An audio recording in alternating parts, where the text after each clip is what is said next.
আসসালামু আলাইকুম। অনেকেই আমার কাছে জানতে চাইছিলেন যে লঞ্চ কিভাবে কন্ট্রোল করা হয়। এই যে ইনি হচ্ছে লঞ্চ চালায়, তাকে সুকানি বলা হয়। আচ্ছা আঙ্কেল, একটু আমাকে বিস্তারিত বলেন তো কিভাবে এটা কন্ট্রোল করেন। টেলিগ্রাফের মাধ্যমে।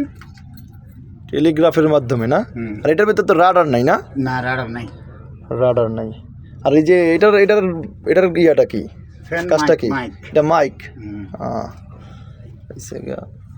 আর এটা কি? এটা টেলিগ্রাফ। টেলিগ্রাফ না? এটার কাজটা কি একটু বলেন তো আমাকে। এটার কাজ হলো কি নিয়ন্ত্রণ করা। নিয়ন্ত্রণ না?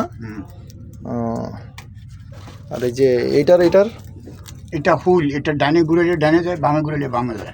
মানে এই যে স্টার্টিং এর স্টারিং। বুঝতে পারছি। এটা কম্পাস। এটা কম্পাস। আর এই যে ওগুলা সুইচ আর কি, সুইচ। ওগুলা জিপিএস, ওইটা বিএসএফ। কোনটা জিপিএস? এই যে এটা জিপিএস। এই যে জিপিএস আছে, দেখেন গাইস লঞ্চে। আর এগুলো যে সুইচ নাকি?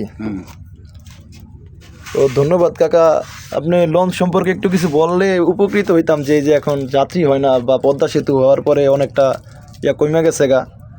মানে এখন তো যাত্রী অনেকটাই কম, পদ্মা সেতু দিয়ে যায়। কিন্তু তারপরও মানুষ এখন লঞ্চে যাওয়ার অনেক আগ্রহ দেখায়। অনেকে কমেন্টে বলে যে স্মৃতি শৈশবে যাইতাম, অনেক মনে পড়ে। এগুলো সম্পর্কে কিছু বললে ভালো হইতো। এগুলো এখন কম হয় কুয়াশার কারণে না লোক।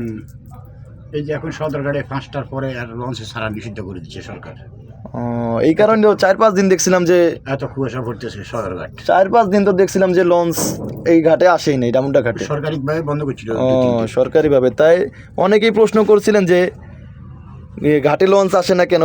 তাই আপনাদেরকে বলি যে কুয়াশার কারণে সরকার কর্তৃক বন্ধ করে দেওয়া হয়েছিল লঞ্চ। এটা হচ্ছে ডামুন্ডা লঞ্চ ঘাট, এটা হচ্ছে এএমবি লঞ্চ। তো কাকা ধন্যবাদ আপনাকে, ঠিক আছে।